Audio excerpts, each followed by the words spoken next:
Luc chapitre 6.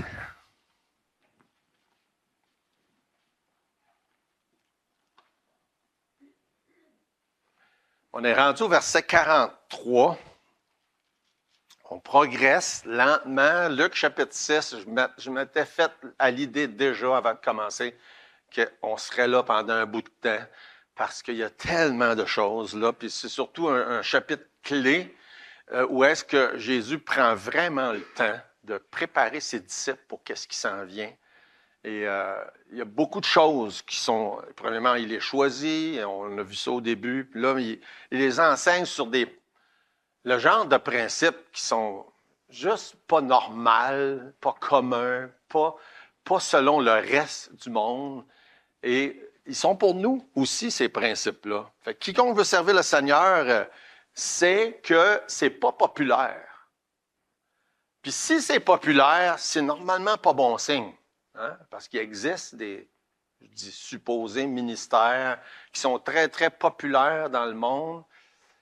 Et comme on peut voir, puis j'ai au moins un exemple de ça, que c'est pas nécessairement bon signe si le monde aime tout ce qui se passe dans un ministère en particulier.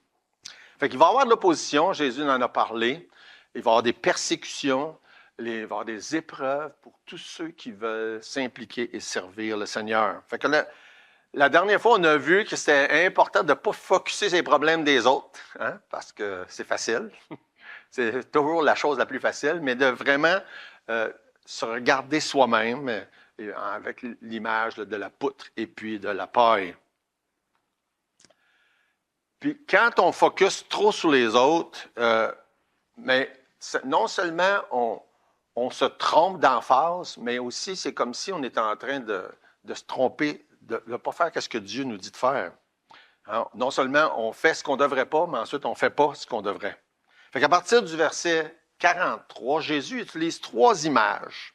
L'arbre et ses fruits, le trésor, et puis la maison sur le roc, pour continuer d'enseigner ces choses-là qu'on a déjà commencé de voir. On va prier avant de continuer. Seigneur notre Dieu, on est content de pouvoir être dans ta présence ce matin et déjà d'avoir eu nos cœurs réchauffés par les chants qu'on a entendus, les prières qu'on a entendues, le fait qu'on sait que tu es un Dieu vivant qui répond aux prières, qui est encore actif aujourd'hui en 2024, jour après jour dans les vies de chacun. Et Seigneur, on te rend grâce pour ton salut, on te rend grâce pour le don merveilleux de Jésus qui est mort sur la croix. Puis on te rend grâce que tu prends soin de chacun de nous. Bénis, Seigneur, le temps. Permets, Seigneur, comme on a chanté dans les chants tantôt, que l'emphase ne soit pas sur l'homme qui est ici un matin en avant, mais qu'on puisse être là en train de te voir, de t'entendre, de t'écouter. Bénis, Seigneur, le restant de la journée dans le nom de Jésus. Amen. Fait que trois images, puis ces images-là parlent un peu aussi dans le même sens des choses qu'on a déjà vues, mais ils amènent aussi d'autres choses. Puis j'ai mis pour titre l'assurance du salut, mais il traite de bien d'autres choses que ça, mais il reste que c'est pas mal ce qui revient dans ces trois images-là. Les images parlent de la sincérité, ça parle de la réalité du salut. Et c'est important premièrement, si on n'a pas encore saisi qu'est-ce que ça veut dire, de réfléchir là-dessus, puis pour quiconque est déjà sauvé, c'est bon de réfléchir sur ces mêmes choses-là. C'est bon de savoir si on est sauvé. Hein? Ce matin, là, il y a un chant là, qui me vient à l'esprit que je suis sauvé. Hein? C'est tellement plaisant de pouvoir dire « je suis sauvé ». Et c'est possible ce matin qu'il y a des gens qui ne sont pas capables de dire ça, ou qui ne savent pas même qu'est-ce que ça veut dire. Mais Dieu, non seulement il veut qu'on puisse savoir si on est sauvé, puis il ne veut pas qu'on soit confus. On va voir tantôt des passages qui parlent de ça. On est dans les mêmes sujets mercredi soir. Ça donne comme ça. C'est souvent des choses parallèles qu'on est en train de voir. Ça va faire même, on a fait 2 mercredis là, sur l'assurance du salut. Et quand on est sauvé, c'est important de l'avoir, l'assurance. Hein? Je vais lire un passage dans 2 Timothée 1,12 avant d'être dans Luc. Ça dit... c'est à cause de cela que je souffre ces choses, mais j'en ai point honte, Paul qui parle, car je sais en qui j'ai cru et je suis persuadé Hein? Des termes assez précis. Hein? Je sais en qui j'ai cru et je suis persuadé qu'il a la puissance de garder mon dépôt jusqu'à ce jour-là. Il a la puissance de me garder jusqu'au temps que je vais être dans sa présence un jour. Paul dit, je le sais, puis je suis persuadé. Fait que c'est important, ça, de savoir puis d'être persuadé. Mais une chose qui est autant importante, sinon plus, c'est de ne pas penser qu'on est sauvé si on ne l'est pas. Fait que autant c'est important d'avoir l'assurance d'être sauvé si on l'est, mais c'est aussi important de ne pas penser « Ah, oh, je pense que oui », puis de ne plus se poser de questions. Ça, c'est une chose terrible de donner à quelqu'un une assurance que cette personne-là ne devrait pas avoir. En passant, je te pose la question ce matin. Si quelqu'un te demande « Es-tu sauvé? » Es-tu capable de répondre « Oui » ? Hein? C'est une bonne question, là. Hein? Oui, je sais que je suis sauvé. Hein? Mais es-tu capable d'affirmer qu'est-ce que la Bible affirme? Que tes péchés sont pardonnés, que Jésus a réglé ça une fois pour toutes. Puis ça n'a pas rapport avec une religion. Ça n'a pas rapport avec une église. Ça n'a pas rapport avec quelle église. Ça a rapport seulement avec Jésus et rien d'autre. Fait que ça serait bon que ces choses-là trottent dans la tête à mesure qu'on avance ce matin, parce que si tu n'es pas capable de répondre à ça affirmativement, ben peut-être parce que tu n'es pas sauvé. Moi, je ne le sais pas, c'est pour moi qui peut répondre. Chacun doit répondre pour soi. Mais si quelqu'un peut répondre affirmativement, dire oui, je suis sauvé, oui, j'ai la foi en Jésus, oui, je sais qu'il a payé la dette de mes péchés à la croix du Calvaire, là, à ce moment-là, c'est important de pouvoir avoir cette assurance-là dont on parle. Fait que la première image que Jésus emploie dans notre texte, dans Luc au chapitre 6, versets 43 et 44, c'est qu'il dit qu'on reconnaît un arbre à ses fruits. Fait que c'est pas pire, c'est une image assez simple qu'on est capable de comprendre, chacun de nous. Ce n'est pas un bon arbre qui porte du mauvais fruit, ni un mauvais arbre qui porte du bon fruit, car chaque arbre se reconnaît à son fruit. On ne cueille pas des figues sur des épines et on ne vendange pas des raisins sur des ronces. Je suis convaincu que la plupart d'entre vous, d'entre nous, ont déjà expérimenté d'une manière ou d'une autre à ramasser ou cueillir des fruits. Levez votre main si vous avez déjà... ça, je pensais. La plupart ont déjà fait ça. Quand j'étais petit gars, nous autres, on allait ramasser des fraises dans les champs. Quand je restais dans le village en Gaspésie, à cette heure, on les achète dans des places où ils sont cultivés, là. Mais très jeune âge, je me souviens d'avoir ramassé des fraises. Maintenant, on ne ramassait pas des bleuets sur les plants de fraises. Hein? C'est facile à comprendre. Hein? Tout le monde comprend cette image-là. Jésus emploie cette image-là pour nous enseigner des choses importantes. Dans un premier temps, évidemment, il parle de ceux qui vont être en train d'amener quelque chose aux autres. Il parle des vrais ou des bons versus les faux. Et ça, c'est une des images qu'il emploie à plusieurs reprises, puis c'est employé dans ce sens-là souvent, mais c'est pas la seule chose que Jésus est en train d'enseigner avec cette image-là. Fait que un pommier, ça produit toujours des pommes, et même si on prend une pomme puis qu'on prend une peinture orange texturée un peu, ça goûtera pas un orange. Hein? C'est pas compliqué à comprendre. C'est ça que Jésus est en train de dire.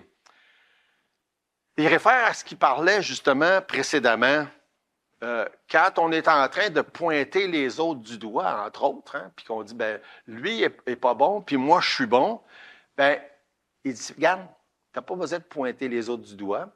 Simplement, on reconnaît un arbre à ses fruits. C'est tout simplement ça. Et c'est toujours fascinant, moi ça me fascine de voir jusqu'à quel point les pas bons sont capables d'attirer des gens. Et je me souviendrai toujours, dès le début de mon ministère, je n'étais pas marié encore, puis j'étais assistant pasteur à Saint-Jean. Et puis, même c'était pendant un été, avant que je finisse l'école biblique, il y avait un couple qui était venu au Seigneur. Et puis, la dame, elle écoutait un télévangéliste qui s'appelait Jim Bakker. Je ne sais pas si vous connaissez Jim Baker. Puis moi, je l'ai écouté à ce moment-là quelques fois. Puis tout de suite, j'ai dit, il n'y a pas des bons fruits, là, ce gars-là. Là. Il n'y a pas des bons fruits. Ça se peut pas. Puis là, et j'essayais de pointer du doigt parce que, entre autres choses, il parlait toujours d'argent. Puis toujours d'argent. Puis il vivait, lui et sa femme, un style de vie comparable aux vedettes d'Hollywood. Il y a quelque chose dans ça qui clochait parce que quand on a vu justement dans Luc chapitre 6, qu'est-ce que Jésus dit que ses disciples devraient avoir l'air, ça ne marche pas. Puis là, j'essayais mais ça ne rentrait pas dans la tête de la personne. Et c'est juste pour donner un exemple de voir comment est-ce que les mauvais sont capables de tromper les gens. Puis Jésus dit, bien, regardez les fruits.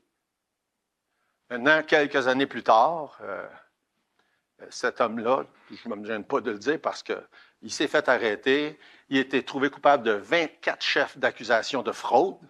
Puis il a fait plusieurs années de prison. On aurait pu savoir ça avant qu'il se fasse arrêter parce qu'il y avait les fruits de ça avant. Puis en plus, quand il est sorti de prison, savez-vous qu'est-ce qu'il a fait? Il a recommencé. Il a recommencé. Là, il a changé de message parce que là, il s'est dit, là, je ne peux pas faire le même message parce que là, trouvé coupable. Il a changé son message. Il a dit, non, ce que je disais avant, c'était pas bon. C'était faux. Bon. Il dit, j'en ai un autre message. C'est une autre sorte de message pour attirer le monde et avoir de l'argent. Puis en tout cas, il y a eu des problèmes avec la loi par la suite aussi. Mais c'est toujours fascinant. Jésus dit, on reconnaît un arbre à ses fruits. Regardez les fruits. Si les fruits ne sont pas bons, l'arbre n'est pas bon. C'est tout aussi simple que ça. Si les fruits ne sont pas bons, l'arbre n'est pas bon. Aujourd'hui, les mauvais qui font la promotion d'un message supposément d'évangile de la prospérité, comme cet homme-là a fait pendant longtemps, ils ont tous les moyens à leur disposition qui existent beaucoup plus qu'avant. Imaginez-vous, là, des influenceurs, là, à l'époque de Jésus, il y en avait. Imaginez aujourd'hui, hein? C'est un terme qui est de plus en plus commun, qui vont influencer les gens dans toutes sortes de faussetés. Et c'est multiplié par des milliers, là, comparé à ce que c'était avant. Les faux se manifestent de toutes sortes de manières. Le principe reste le même. Regardez les fruits. Regardez les fruits. C'est pourtant pas compliqué. Puis en passant, puis je faisais allusion tantôt qu'il y a beaucoup de gens qui sont nouveaux. Faites-le. Faites pas confiance. Puis là, je parle de moi aussi. Faites-moi pas confiance. Regardez les fruits. La Bible dit dans Actes chapitre 17, verset 11, les gens de Bérée avaient des sentiments plus nobles que ceux de Thessalonique. Ils reçurent la parole avec beaucoup d'empressement. Puis ils examinaient chaque jour les Écritures pour voir si ce qu'on leur disait était exact. C'est comme ça qu'il faut fonctionner. Vous avez la responsabilité d'examiner chaque jour les Écritures pour voir si ce qu'on vous dit est vrai ou pas. Regardez les fruits. Hein? On examine, c'est tout ça. C'est pas ça, ah ben. Il y en a qui le font des fois. C'est correct. C'est correct. C'est comme ça qu'il faut fonctionner. Bien, c'est ça que Jésus dit. On le reconnaît un arbre à ses fruits. Et puis, ça réfère pas seulement aux faux docteurs, évidemment, parce que ça réfère aussi au salut. On reconnaît un arbre à ses fruits. Par exemple, Matthieu chapitre 3, verset 8, ça dit « Produisez donc du fruit digne de repentance. » À qui il parle? Ben, à nous, à tout le monde, aux disciples, à ceux qui suivaient, à nous. Produisez des fruits qui sont dignes de repentance. La repentance, c'est un changement de manière de voir, de comprendre, de vivre. Et lorsqu'on comprend ce que l'Évangile veut dire, bien, ça devrait produire les fruits qui viennent avec. C'est quand même simple comme concept. Puis ça se reconnaît. C'est ça que Jésus dit. On reconnaît un arbre à ses fruits. Matthieu chapitre 3, on va voir quelques passages. Matthieu chapitre 3, verset 10. Déjà, la cognée est mise à la racine des arbres. Tout arbre, donc, qui ne produit pas de bons fruits sera coupé et jeté au feu. Matthieu, chapitre 7, verset 17. Tout bon arbre porte de bons fruits, mais le mauvais arbre porte de mauvais fruits. Romains, chapitre 6, verset 21. Quels fruits portiez-vous alors? Des fruits dont vous rougissez aujourd'hui, car la fin de ces choses, c'est la mort. C'est intéressant parce qu'il dit, avant d'être sauvé, tu portais des fruits dont tu rougis aujourd'hui. Et je suis obligé de lever ma main, moi aussi. J'ai honte et je ne suis pas fier de dire plusieurs des choses que j'ai faites avant d'être sauvé. Maintenant, je suis honte puis pas fier de dire que j'en ai fait aussi après. Mais ça, c'est une autre histoire. Ça va rendre des comptes à Dieu pour ça. Mais normalement, c'est ça le principe qui est là, c'est que les fruits, on reste pécheur, puis on fait des péchés encore, mais on ne devrait pas continuer à avoir les mêmes fruits. C'est ce que ça dit là dans Romains chapitre 6, verset 22. Mais maintenant, étant affranchis du péché et devenus esclaves de Dieu, vous avez pour fruit la sainteté et pour fin la vie éternelle. On parle de vraiment de quoi de remarquable, hein, de différent, de visible. On reconnaît un arbre à ses fruits. Dans Galates chapitre 5, verset 22, il parle du fruit de l'esprit. Et il y a plusieurs choses qui sont mentionnées là. Ça vaut la peine d'aller examiner puis méditer ce passage-là en question. Mais tout ça pour dire, Jésus parle d'un principe simple. On reconnaît un arbre à ses fruits. C'est indicatif des vrais ou des faux docteurs. C'est indicatif aussi des chrétiens. Ceux qui, des fois, pensent être chrétiens, mais n'ont jamais eu de fruits. Ça, c'est un autre exemple. La prochaine image que Jésus emploie, puis on retourne dans Luc chapitre 6.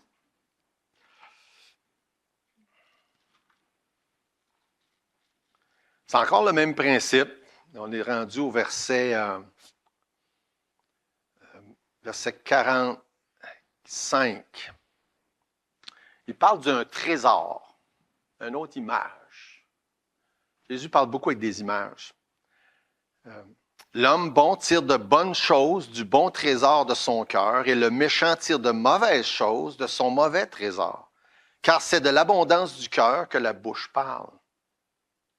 Je pense que la clé de ce verset-là, c'est la fin du verset, quand ça dit c'est de l'abondance du cœur que la bouche parle. Il est question de parler, il est question de propager. Mais de quoi on parle? Ou qu'est-ce qu'on montre aux autres? Qu'est-ce qu'on enseigne? Qu'est-ce qu'on dit? Ben, on dit ce qu'il y a dans le cœur. C'est de là que ça vient. Si ce qui sort n'est pas bon, ben, c'est parce que dans le cœur, c'est pas bon. Et vice-versa. Qu'est-ce qui sort va être comparable à ce qu'il y a dans le cœur. Et l'emphase, parce qu'il parle à ses disciples, c'est de qu'est-ce qu'on va dire. Encore là, on peut regarder les autres, puis pointer du doigt, puis dire, lui, il n'est pas bon, puis moi, je suis bon. Moi, mais c'est pas ça. C'est qu'est-ce que moi, j'ai dans le cœur. C'est de ça. C'est ça qui intéresse Jésus. Et c'est intéressant parce que, regardez, au verset 45, au début, il dit, l'homme bon. On parle de quoi? On parle de ce qu'on appellerait normalement une bonne personne. Une bonne personne dans le sens religieux, c'est quelqu'un qui fait des bonnes œuvres, qui aime son prochain et qui contribue à une cause ou à une église quelconque et puis qui pense être acceptable devant Dieu. Ça, c'est dans le sens religieux, une bonne personne, c'est ça. Dans le sens biblique, c'est pas ça. Une bonne personne, c'est quelqu'un qui est sauvé et qui n'est pas en train de penser que ses bonnes œuvres vont le sauver. Et l'expression est employée, les bons ou les mauvais, dans la Bible, et ça n'a pas rapport avec ce qu'on est capable de faire. Quand ça en parle, la bonne personne, c'est quelqu'un qui a placé sa foi en Jésus. La mauvaise, c'est celle-là qui n'a pas placé sa foi en Jésus. Mais on a souvent la notion du sens religieux. Une bonne personne, ah oui, c'est la personne qui fait les bonnes œuvres. Puis la mauvaise, c'est celle-là qui n'en fait pas. Ce n'est pas la définition de Dieu, la bonne personne. Ben, dans certains contextes, peut-être que oui, mais en général, le bon, c'est celui qui a placé sa foi en Jésus. Le méchant, c'est celui qui n'est pas régénéré, qui n'a pas la foi. Et ça revient souvent, cette notion-là, dans la Bible. Dans 2 Corinthiens, chapitre 4, verset 7, ça dit « Nous portons ce trésor dans des vases de terre, afin que cette grande puissance soit attribuée à Dieu et non pas à nous. » Fait qu'il parle du trésor du cœur de quelqu'un, puis il dit, on porte ce trésor-là dans des vases de terre. Puis c'est qui le vase de terre? Bien, ça se trouve être les enfants de Dieu, les chrétiens. Ce sont des vases de terre qui portent à l'intérieur le trésor, qui pourrait être Jésus lui-même, la foi en Jésus, le message de Jésus. On porte ce grand trésor-là. Et cette grande puissance-là est attribuée à Dieu, pas à nous. 1 Timothée chapitre 6, verset 19. Il fait le lien entre le trésor et le fondement, justement, qui est le prochain point, dans 1 Timothée chapitre 6, verset 19. Il dit, verset 18, ça dit « Recommande-leur de faire du bien, d'être riche en bonnes œuvres, d'avoir de la libéralité, de la générosité et de s'amasser ainsi pour l'avenir un trésor placé sur un fondement solide afin de saisir la vie véritable. » Intéressant. Le trésor, qui est encore là, la foi en Jésus, Jésus lui-même. Et le fondement solide, qui est lui aussi. Puis d'ailleurs, c'est le prochain point qu'on va voir. Fait que le verset 45, le bon trésor, la bonne personne ou la bonne homme ou le bon a un bon trésor à l'intérieur de lui. Le mauvais a aussi un mauvais trésor. Celui qui a la foi a la vie éternelle, celui qui a Jésus, celui qui croit en lui. C'est toujours les deux extrêmes. Celui qui croit, celui qui ne croit pas. Celui qui a la vie, celui qui n'a pas la vie. Celui qui est le bon, celui qui est le mauvais. C'est toujours deux extrêmes. Il n'y a pas de mi-chemin. C'est un et c'est l'autre. Puis comme ça dit à la fin du verset 45, c'est de l'abondance du cœur que la bouche parle. Parce qu'il faut parler. Il faut que ça sorte. Il faut, et normalement, si tu possèdes le bon trésor qui est Jésus, qui est la foi en Jésus, tu vas vouloir parler, comme ça dit dans Actes chapitre 4, verset 20, car nous ne pouvons pas ne pas parler de ce que nous avons vu et entendu. Fait que le bon trésor, le pas le bon trésor. Encore là, on voit les deux extrêmes, comme avec l'arbre, un bon arbre, un mauvais arbre. Puis, avant de nous amener sur la prochaine image, qui est le fondement, Jésus nous envoie une parole au verset 46 pour nous faire réfléchir aussi, évidemment. Pourquoi? Il pose une question. Pourquoi m'appelez-vous Seigneur, Seigneur, et ne faites-vous pas ce que je dis? Encore là, on sait que dans le contexte, il s'adresse particulièrement aux disciples, mais qu'il y a aussi un auditoire plus général. Mais quand même, ces questions-là, qui sont des questions rhétoriques, qui ont toujours la même utilité, nous faire réfléchir. Nous faire réfléchir. Et peut-être que ça s'adresse à toi ce matin, peut-être que non, mais quand même, la question est là pour faire réfléchir. Pourquoi est-ce que quelqu'un appellerait Seigneur, Seigneur, puis ne ferait pas ce qu'il dit? Parce que le mot Seigneur, ça veut dire quoi? Maître, le boss. Pourquoi tu m'appelles Seigneur? Ça fait penser, puis je suis sûr que ce n'est pas de ça que Jésus pensait. Là. Les gens qui ont ce mot-là, ah Seigneur, puis c'est comme un genre de patois. Là, en plus, déjà en partant, ça ne fait pas ce que Dieu dit, parce que c'est écrit dans la Bible de ne pas prendre son nom en vain. Ça fait que si quelqu'un fait juste en parler comme ça, Seigneur, Seigneur, c'est prendre son nom en vain. Pourquoi tu m'appelles Seigneur? Puis tu ne fais pas ce que je dis. Commencez par ne pas prendre le nom de Dieu en vain. Mais en tout cas, ce n'est pas spécifiquement de ça que Jésus parle, mais quand même, c'est une application qui pourrait être intéressante. Mais pourquoi est-ce que quelqu'un appellerait Jésus Seigneur sans faire ce qu'il dit?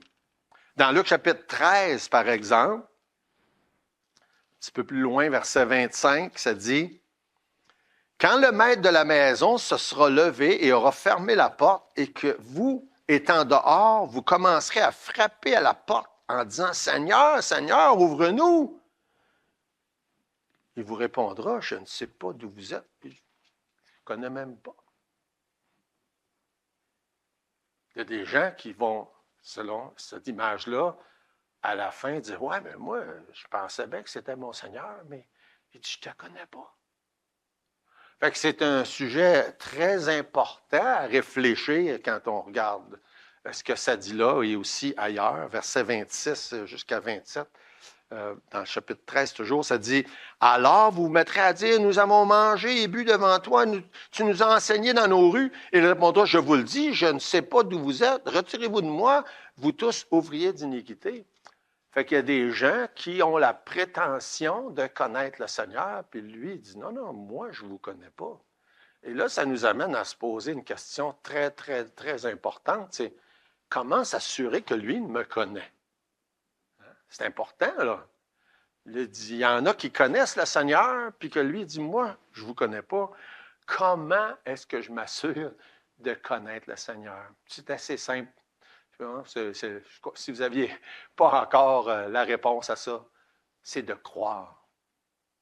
C'est répété d'un bout à l'autre de la Bible. C'est de croire. C'est de placer sa foi en Jésus seul. C'est la seule manière, c'est la seule chose qui compte pour s'assurer que ce n'est pas à sens unique, cette affaire-là. Hein? Je connais le Seigneur, mais lui ne me connaît pas. Il connaît les siens. Hein? Dans Jean 10, il dit, mes brebis entendent ma voix, je les connais et elles me suivent. Je leur donne la vie éternelle et personne ne les ravira de ma main. Et pour être sûr qu'on est une des brebis du Seigneur, bon, on a juste à croire. Qu'est-ce qu'il nous dit? On est des pécheurs. On mérite juste la condamnation. Jésus est mort sur la croix. Il a payé le prix pour mes péchés, pour s'assurer que je puisse, par la foi, avoir la vie éternelle. Et c'est ce qui est merveilleux du message de l'Évangile. Il n'y a rien qui est sur mes épaules. C'est tout sur les épaules de Jésus, de ce qu'il a fait. Fait qu'il dit, pourquoi m'appelez-vous Seigneur, Seigneur, puis ne faites-vous pas ce que je dis? Et c'est une bonne réflexion à avoir. Il met ça le drette là entre les trois images, puis il nous arrive avec le verset 47 pour la dernière image, où il parle de fondation. Ça a été déjà introduit par le verset qu'on a lu tantôt dans Timothée. Verset 47, « Je vous montrerai à qui est semblable tout homme qui vient à moi. » Qui vient à moi. Et entend mes paroles. Et les met en pratique. Il est semblable à un homme qui, bâtissant une maison, a creusé profondément, a posé le fondement sur le roc. Une inondation est venue, le torrent s'est jeté contre cette maison sans pouvoir l'ébranler parce qu'elle était bien bâtie. Mais celui qui entend ne met pas en pratique est semblable à un homme qui a bâti une maison sur la terre sans fondement. Le torrent s'est jeté contre elle. Aussitôt elle est tombée, la ruine de cette maison a été grande. Là, ici, il parle sur la terre, dans d'autres passages, il parle sur le sable, c'est la même image. Bâtir sur le roc, quelque chose de solide, ou bâtir sur de quoi de mou, quelque chose de pas solide. Quand mon gars se bâtissait à Martinville, on ne savait pas, mais le terrain qu'il a acheté, c'était l'ancien moulin qui était là. Puis il avait fait du remplissage. Quand on creuse, puis le gars il dit, ouais, il faut que je creuse plus creux. Faut que je creuse plus creux. Faut que je creuse plus creux. Il n'y avait pas de fond. On était rendu, je pense, à 13 pieds de creux, 15 pieds de creux, puis on commençait à avoir de l'eau circuler. C'était pas drôle, je pouvais vous dire ça pendant le temps avant que le problème soit réglé, puis ça a été réglé en fin de compte, mais il reste que quelqu'un qui construit sait qu'il faut que tu aies du solide pour construire dessus. Là. J'ai un de mes amis sur la côte de Beaupré qui avait justement bâti une maison, et puis c'était de la terre de remplissage. puis ça n'avait pas été fait de la manière qu'on devrait faire avec du sable, du compactage, etc. Puis pas longtemps après qu'ils ont aménagé dans leur maison, le solage a ouvert. C'était ouvert de tout ça. C'est comme ça, là. Pas drôle. C'est de ça dont Jésus parle. L'importance de bâtir sur du solide. Puis c'est assez simple comme image, c'est qu'il y a deux sortes de fondements. Il y a du roc, puis il y a du mou. C'est les deux images là, que Jésus emploie. Du roc puis du mou. Si tu bâtis sur du roc, c'est solide. Si tu ne bâtis pas sur du roc, si tu bâtis sur n'importe quoi d'autre. C'est ça que l'image que Jésus emploie. Et on pourrait certainement, là, dans le domaine de la construction, dire, ouais, mais il y a des manières, puis oui, il y a des manières, là, avec de la compaction, ou mettre des pieux, peu importe, de bâtir lorsqu'il n'y a pas du solide. Mais l'image que Jésus emploie, c'est sur du roc ou bien sur autre chose. Un est bon, l'autre n'est pas bon. Aussi simple que ça. Hein, beaucoup entendent ce que Jésus dit, mais n'y croient pas, ne mettent pas en pratique. Ils disent, non, j'ai ma manière à moi. Hein? Je sais comment faire. Jésus dit, regarde, voici la manière qu'il faut bâtir. Non, j'ai d'autres choses, moi. Et il y a toutes sortes d'images qu'on pourrait utiliser pour parler des autres choses. Les gens construisent leur vie sur le hasard, imaginez-vous, sur les astres, sur la cartomancie, sur les traditions, les inventions comme les extraterrestres, sur raisonnement humain, en se faisant un Dieu à leur image, sur une religion quelconque, les méditations. Et écoute, j'ai mis un etc. là, parce qu'on pourrait faire une longue liste sur quoi les gens peuvent bâtir leur vie. Une que je n'ai pas mis dans mes notes, mais qu'on peut facilement ajouter le matérialisme dans tout ce que ça représente. Hein, tout ce que tu as, tout ce que tu possèdes, bien là, si tu as ça, tu es heureux, puis le reste, c'est pas grave, puis on oublie que l'éternité va être longue, puis qu'il n'y en aura pas de matérialisme à ce moment-là. Fait que Jésus dit, tu bâtis sur du solide, ou bien tu ne bâtis pas sur du solide. Si tu bâtis sur du solide, ça va tenir. Si tu ne bâtis pas sur du solide, ça va tout s'écrouler. Et malheureusement, beaucoup de gens bâtissent et que ça va tout s'écrouler. Quand on parle de bâtir sur le roc, dans Ésaïe chapitre 28, verset 18, prophétiquement parlant, 800 ans d'avance, ça disait, « C'est pourquoi ainsi parle le Seigneur, l'Éternel, voici j'ai mis pour fondement en Sion une pierre éprouvée, une pierre angulaire de prix, solidement posée, celui qui la prendra pour appui n'aura point hâte de fuir. » 800 ans d'avance, ça parlait de Jésus.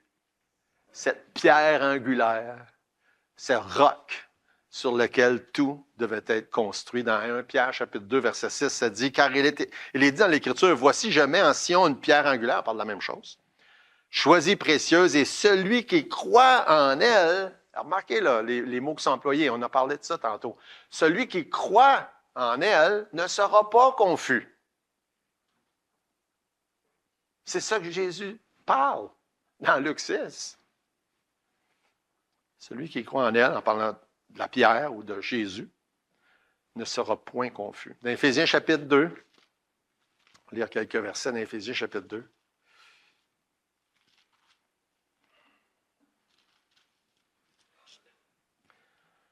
Verset 19 jusqu'à 22. Ainsi donc, vous n'êtes plus des étrangers ni des gens du dehors, mais vous êtes concitoyens des saints, gens de la maison de Dieu. Vous avez été édifiés, puis le mot édifié, c'est construit, bâti, là, c'est ça que ça veut dire. Vous avez été édifiés sur le fondement des apôtres et des prophètes, Jésus-Christ lui-même étant la pierre angulaire, c'est le roc sur lequel on peut être construit. En lui, tout l'édifice, bien coordonné, s'élève pour être un temple saint dans le Seigneur. En lui, vous êtes aussi édifiés, construits, bâtis, pour être une habitation de Dieu en esprit. Des images encore là qui en disent long. Jésus, le fondement, le roc, la pierre angulaire sur lequel on peut être bâti et sans lequel on va être confus et ça va tout s'effondrer. Dans 1 Corinthiens, chapitre 3, verset 11, ça dit « Car personne ne peut poser un autre fondement que celui qui a été posé, savoir Jésus-Christ. » Mais pourtant, beaucoup de gens tentent, le font. Quand il dit personne ne peut le faire, ça ne veut pas dire que personne peut le faire dans le sens, peut essayer de le faire. Beaucoup de gens le font, puis bâtissent sur un autre fondement. Mais le problème, c'est que ça ne tient pas. Ça s'effondre. Tout va s'effondrer. On l'a lu tantôt dans Timothée, ça dit, afin de s'amasser ainsi pour l'avenir un trésor placé sur un fondement solide afin de saisir la vie véritable. Trésor, une des images, fondement, l'autre image. Dans Matthieu chapitre 16, verset 18, je suis sûr que beaucoup connaissaient ce passage-là parce qu'on s'était fait enseigner autrefois que ça parlait d'une église puis d'une autre personne, mais que ça parle de Jésus, tout simplement. Ça dit, moi je te dis que tu es Pierre et que sur ce roc ou cette pierre, je bâtirai mon église et que les portes du séjour des morts ne prévaudront point contre elle. Hein? Jésus est en train de parler à Pierre, l'apôtre, puis il parle de lui, le roc. On s'était fait enseigner autrefois que c'était Pierre, c'était l'ancêtre des papes, puis que c'était sur eux que c'était construit. Non, pas du tout. Pas du tout. La pierre dont Jésus parle, c'est la pierre, l'apôtre, une petite pierre, puis le roc, ou l'autre pierre, c'est Jésus, le rocher sur lequel l'Église est construite. Et si c'est là-dessus que c'est construit, ça ne va jamais, jamais s'effondrer. Et malheureusement, beaucoup de gens construisent sur d'autres fondements que ça. On vit dans un monde où la vérité, est, comme on dit, est variable. Hein? Puis ça, ces deux mots-là, ça ne devrait pas exister dans une même phrase. Hein? Vérité variable, ça ne devrait pas. Toi, tu as ta vérité, moi, j'ai ma vérité. Une vérité, ce n'est pas variable. Hein? Ça ne change pas. Ce qui est vrai, ce qui est un fait est un fait. Fait que les gens ne savent pas sur quoi, hein, sur quel pied danser, sur quelle chose se baser, sur qu'est-ce qui est vrai. La seule chose qu'on sait, qu'on peut se fier, c'est la parole de Dieu. Hein? Pas la parole d'un homme, on a vu tantôt, il ne faut pas. La parole de Dieu, ça c'est vrai. Juste, encore une fois, quasiment, il ne manque pas d'exemples de ça là, aux nouvelles à chaque jour presque. Cette semaine, l'histoire d'un juge de la Cour suprême qui a fait tout un tollé, vous avez peut-être entendu ça cette semaine, là, qui dans un jugement, il y avait une phrase qui disait, au lieu de dire le mot femme, ça disait personne qui a un vagin. Puis là, tout le monde s'est mis à réagir, mais l'affaire qu'il y a, c'est que même ceux qui ont réagi, souvent, parlent dans ce sens-là. C'est qu'on change les significations des mots, puis on ne veut pas dire les vraies affaires ou les vrais mots. Fait qu'on essaie de trouver une manière de dire des choses pour ne pas dire, en réalité, pour rien dire. En réalité, pour rien dire. Mais la Bible n'a pas changé.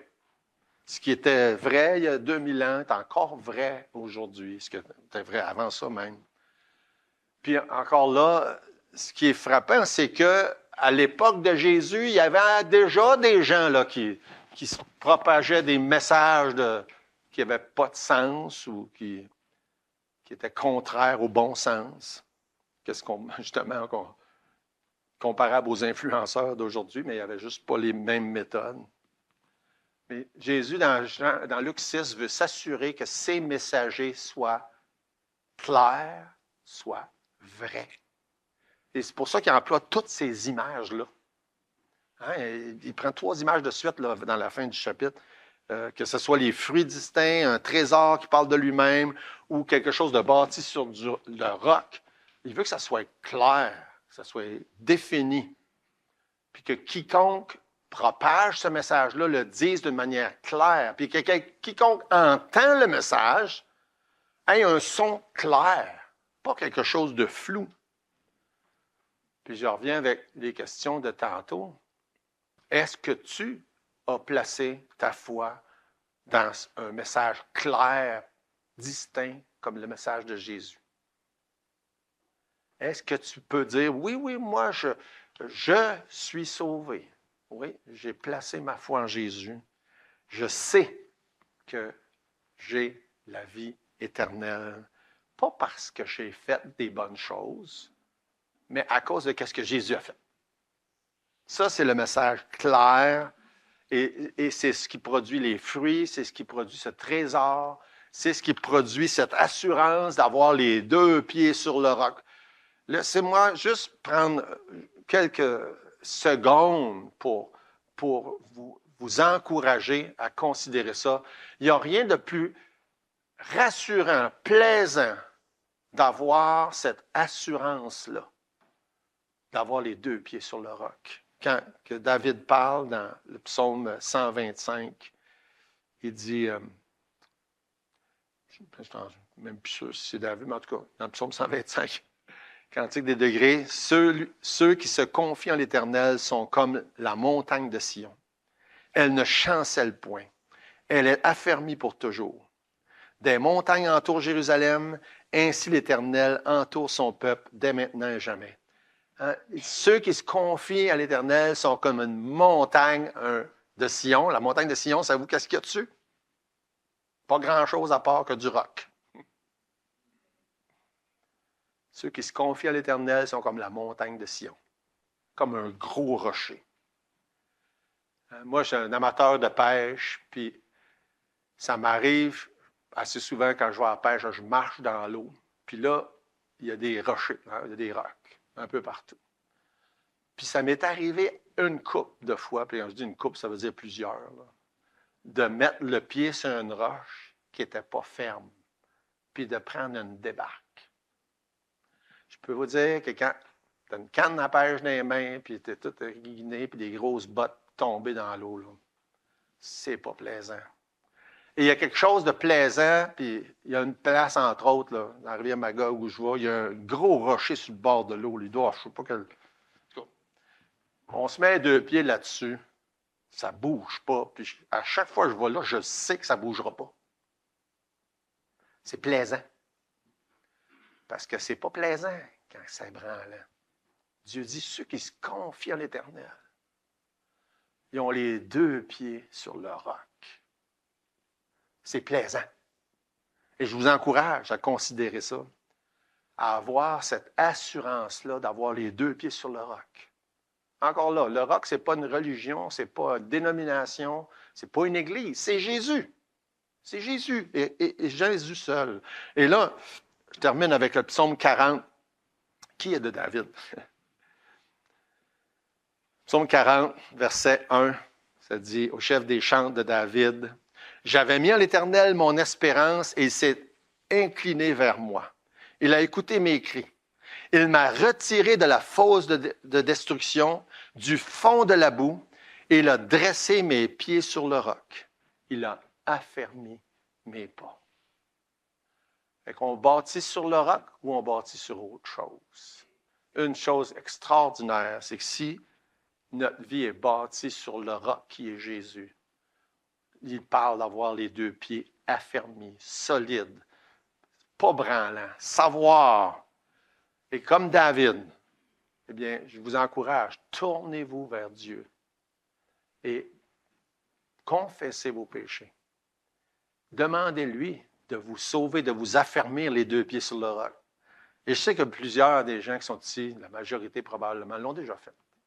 Mais quelle assurance on a lorsqu'on a confié notre vie à Jésus et qu'on lui fait confiance que lui s'est occupé de tous nos péchés et qu'il nous promet d'avoir une place avec lui au ciel pour l'éternité.